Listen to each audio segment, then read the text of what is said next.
Salut les amis de Fred Mazer, bienvenue dans ma voiture. Alors qu'est-ce que je fais là? Vous l'avez vu peut-être pendant le générique, j'ai décidé de rouler entre Calmont et Nayoux pour accéder à un endroit, parce qu'il arrive des fois que je me réveille en me disant « si je faisais ça, ce serait pas bête ». Et bien ma décision du jour, c'est d'aller filmer au plus près ceci. Je vous laisse regarder. Voilà. Et oui les amis, je me suis toujours posé la question de savoir quel bruit fait une éolienne, quelle impression ça fait d'être à ses pieds. Et là j'ai repéré cet endroit. Alors je vous invite de suite à me suivre, mais je tiens à vous prévenir qu'il y a beaucoup de vent aujourd'hui, donc il faudra faire avec. On est le dimanche 19 juin et 2022 bien sûr, et voilà, donc je vous invite à suivre ce petit périple parce qu'il y a un petit chemin à suivre, et puis on va découvrir ça ensemble.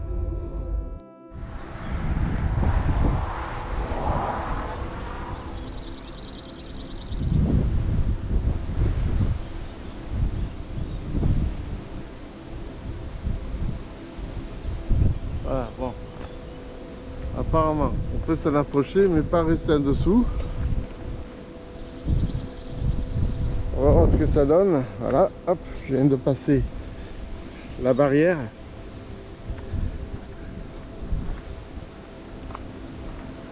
Et là, forcément, il y a la centrale électrique pour les éoliennes. Le courant qu'elle fabrique arrive jusque là. Alors ça fait du bruit.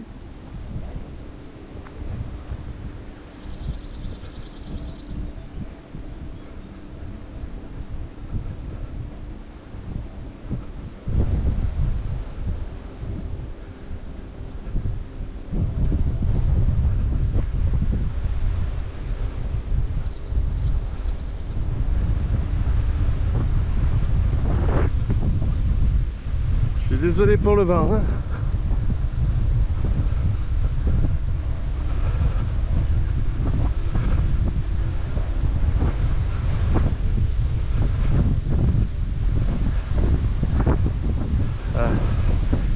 En train de monter la côte.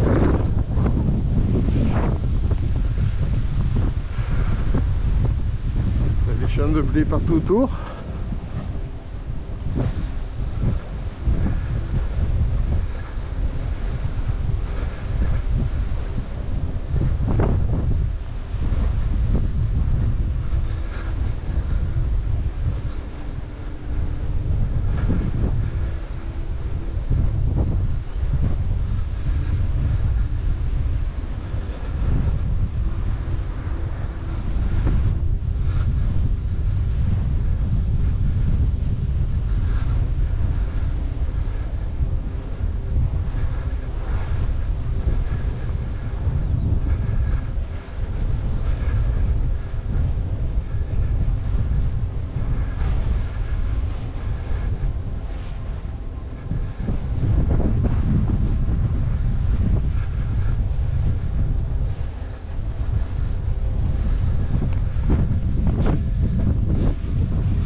Honnête, ça monte assez raidement. Voici ça se dit, la pente est raide. Je vous propose de vous retrouver au pied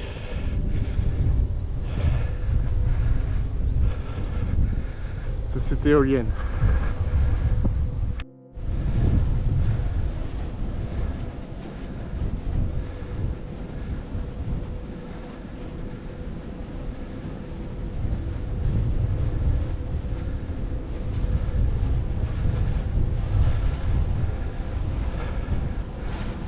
Alors, les amis, je ne sais pas si vous entendez le bruit que ça fait.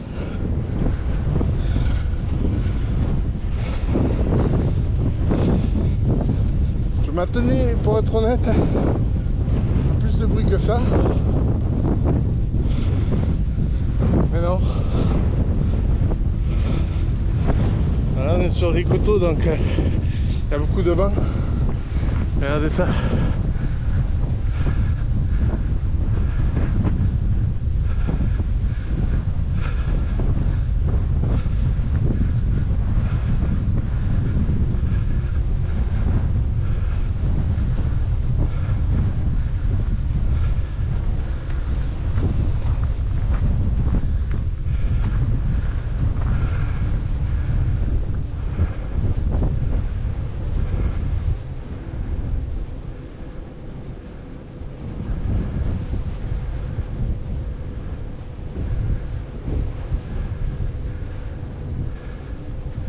On voit qu'il y en a deux autres au fond.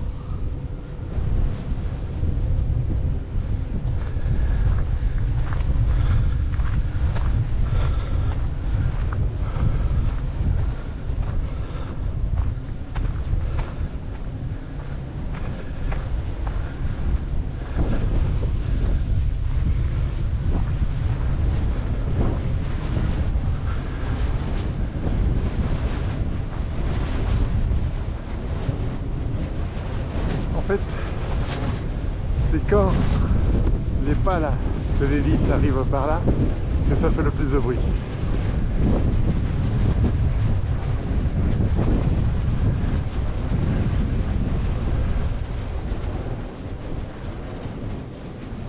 Vous voyez qu'elles arrivent du côté du soleil là, sur l'image. C'est là que ça fait le plus de bruit. C'est quand même impressionnant d'être quasiment au bord de ces éoliennes. Ici, regardez comme c'est beau, les coteaux.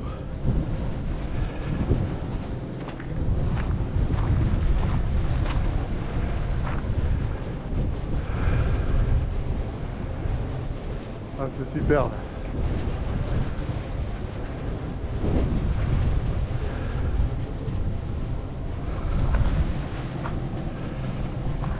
Allez, on va essayer de monter un peu plus. Je vais pas stagner sous l'éolienne, on sait jamais. En plus, il faut savoir que je suis pas du tout équipé pour la marche et la randonnée. Je suis venu en mode tranquille, si ce n'est le chapeau. Ah, attendez. C'était l'instar du jour.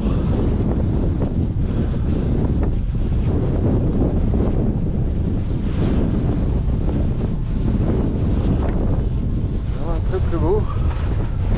On va juste faire, il y a ces petites sœurs là, juste faire le tour de l'installation et puis après on repartira.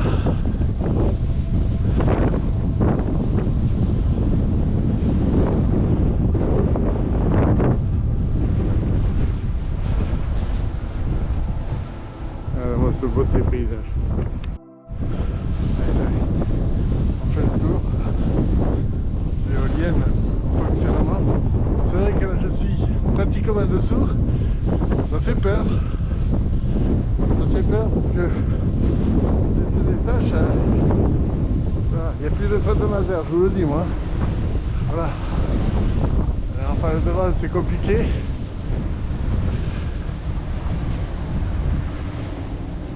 J'essaie de filmer comme je peux les amis, je suis désolé parce que je sais que c'est très haut. C'est pas facile à cadrer avec le vent. J'espère au moins que vous m'entendez. Ah, c'est beau. Là il y a l'accès.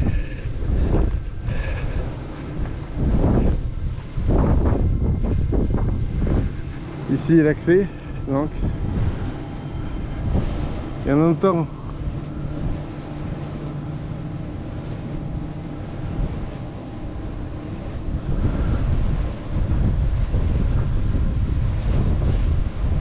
On entend l'électricité.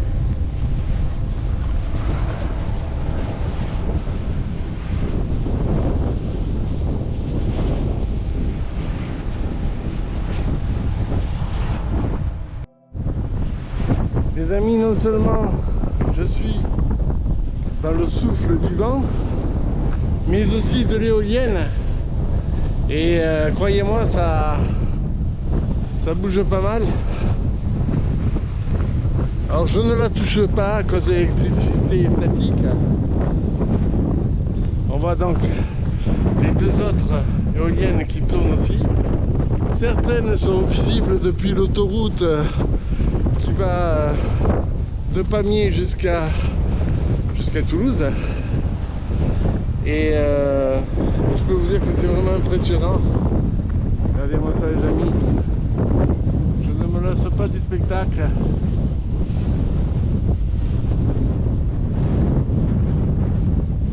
Et alors, que vous dire sur la beauté des paysages autour? C'est vraiment magnifique.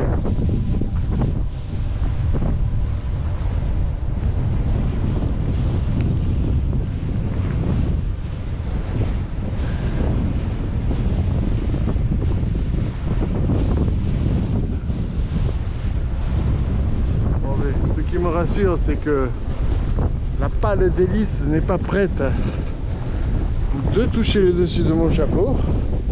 Il y a quand même une sacrée hauteur hein. Entre le bas de l'hélice et le sol, vous avez facilement l'équivalent d'un immeuble 2 étages. Mais le bruit que ça fait quand même, c'est... Je m'attendais quand même à plus que ça.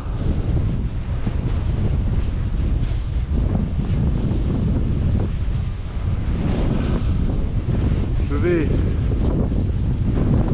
zoomer le moteur. Bon les amis, il y a beaucoup trop de vent. J'essaie de me mettre à l'abri avec l'éolienne, mais c'est compliqué. Je vais donc laisser l'éolienne et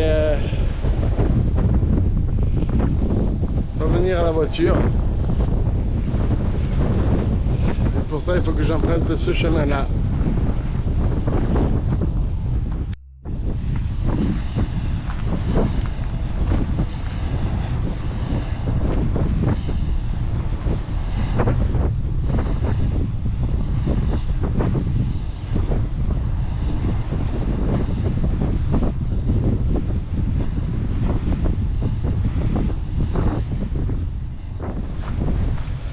Ah voilà les amis, donc on redescend. Vous voyez derrière moi l'éolienne. C'est la star du jour. On entend le bruit quand ça fait. Écoutez.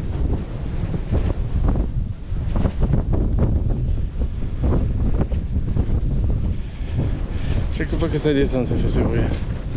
Voilà.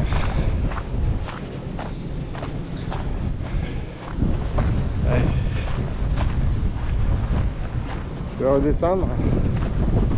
Ce sera une courte vidéo mais assez intéressante, hein, je pense, pour ceux qui n'ont jamais été au pied d'une éolienne. C'est vraiment un chouette moment à vivre. Je répète, je ne rentrerai pas dans la polémique. Faut-il oui ou non des éoliennes? Alors que là on voit une grande antenne, je vais vous la zoomer, rouge et blanche, qui est visible depuis l'autoroute aussi. Donc je pense que ces éoliennes là, c'est celles qu'on voit depuis l'autoroute, qui se trouve donc par là-bas. Elle doit passer là-bas l'autoroute.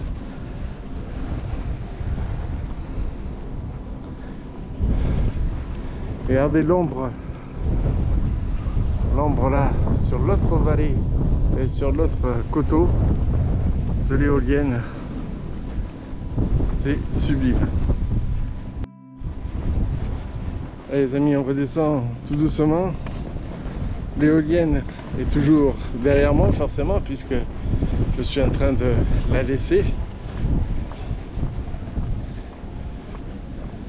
Et regardez, tout à fait en bas là, on voit ma voiture avec juste à côté la cabane. J'appelle ça la cabane, mais c'est quand même pas une centrale électrique, mais c'est là où arrive sûrement l'électricité qui est fournie par les éoliennes que vous voyez derrière moi. Et c'est vraiment incroyable que de se dire que l'homme est capable d'inventer une façon de créer de l'électricité. Il y a les barrages hydro, bien sûr avec les barrages dans les lacs et tout ça qui fabriquent de l'électricité. Il y a le vent, il y a les panneaux solaires.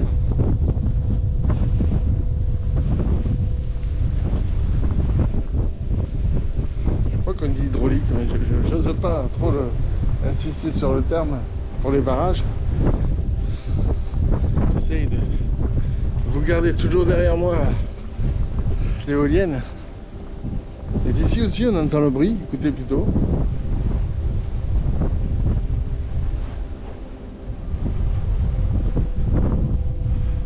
Après, je vais vous dire un truc, j'ai pas d'éolienne sur mon balcon, mais dès que le vent souffle, et Dieu sait qu'il souffle souvent sur ma terre, et bien on entend souvent des bruits comme ça, quand le vent s'engouffre dans les volets, quand le vent s'engouffre un petit peu partout, ça donne un peu ce bruit là.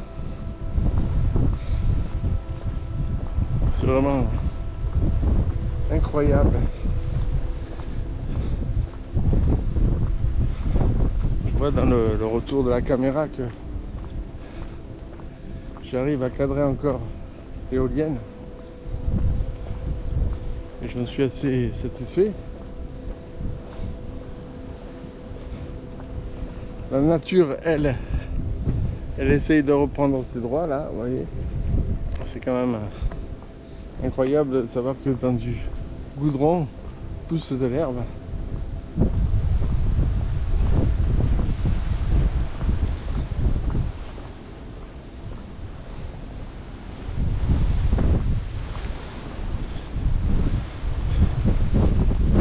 C'est vraiment une beauté les amis. Vraiment trop beau. Je ne sais pas si vous avez remarqué les amis, mais sur l'éolienne, elle tourne toujours à vitesse constante. C'est-à-dire que malgré les rafales de vent, elle garde son rythme. Alors, pour des raisons, je suppose, de sécurité, il doit y avoir des systèmes de frein dedans. Mais pour être honnête, quand vous avez une hélice, que vous soufflez dessus un peu, elle tourne doucement. Quand vous soufflez fort, elle tourne vite. Là, c'est pas le cas. Même quand il y a des rafales de vent, comme c'est souvent le cas en ce moment aujourd'hui, et bien celle-ci n'accélère pas, elle tourne toujours pareil. Je parle d'elle, mais on peut parler aussi des autres. Hein. Ils sont dans le même cas, les deux autres. Donc je sais pas, c'est peut-être volontaire pour pas justement que les moteurs s'emballent et prennent feu, comme on l'a vu souvent dans des vidéos YouTube où c'est qu'on voit des éoliennes qui prennent feu, et là croyez-moi ça fait des dégâts. Il vaut mieux pas être dessous, je vous le dis de suite. Mais bon, allez, c'est une question que je me pose comme une autre. Alors les amis, d'abord on dit pas une hélice mais un rotor, et plus le diamètre du rotor est gros, plus il est puissant. Les pales sont profilées comme des ailes d'avion. Les mâts mesurent environ 80 mètres, car à cette hauteur, le vent est fort et régulier. Dans la nacelle, on peut s'y tenir debout. On y trouve l'axe du rotor qui tourne et entraîne un générateur style dynamo, c'est-à-dire un aimant avec une bobine de fil qui crée donc de l'électricité. Ça, je ne vous l'apprends pas, les amis. Il y a un multiplicateur, c'est-à-dire une boîte à vitesse, qui permet de passer de 15 tours par minute à 1800 tours par minute. Il y a un anémomètre ultrasonique qui permet de savoir la force et la vitesse du vent pour orienter la nacelle et les pales de l'éolienne de manière à ce que le tour des pales soit toujours à la même vitesse. Voilà les amis la question que je me posais tout à l'heure. Et puis après, il faut savoir autre chose, c'est qu'à partir de 10 km/h de vent, on commence la production électrique. 50 km/h, la production est nominale, c'est-à-dire que c'est l'idéal. Et au-delà de 100 km/h, on arrête par des systèmes de frein pour éviter d'abîmer le matériel et créer des dangers quelconques. Voilà. Vous savez tout sur l'éolienne, enfin du moins ce que j'ai appris moi. On va continuer à descendre. Pour l'instant, je vous filme toujours l'éolienne derrière moi. Comme elle va bientôt un petit peu disparaître, je vais vous filmer la cabane. Enfin, la cabane. Décidément, j'y tiens à cette cabane. C'est pas une cabane, c'est quand même quelque chose d'assez important. Parce qu'on le voit, on ne rigole pas là. Il y a des risques de choc électrique. On entend d'ailleurs la tension électrique.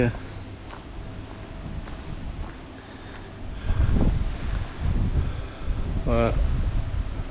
Auréole énergie. Ils disent que si ça sent mauvais, il faut surtout pas hésiter à prévenir. Mais je pense que bon, le voisinage doit être bien briefé. En tous les cas, on va se quitter les amis sur cette belle vue. Il faut savoir un truc, c'est que cette idée-là, je l'avais depuis longtemps, mais je ne savais pas où aller voir une éolienne.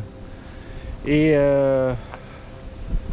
donc, entre Calmont et Nayoux, j'ai réussi à trouver un endroit où c'est que je pourrais être peut-être tranquille pour filmer, et ça a été le cas. On a vu l'éolienne de près. J'espère que cette vidéo vous aura plu. N'hésitez pas à vous abonner, à cliquer sur la cloche de notification et de m'encourager avec un petit pouce bleu. Voilà. Merci d'avoir suivi cette vidéo. Je vous dis à très bientôt pour de nouvelles aventures de Fred de Mazères. Bye bye les amis.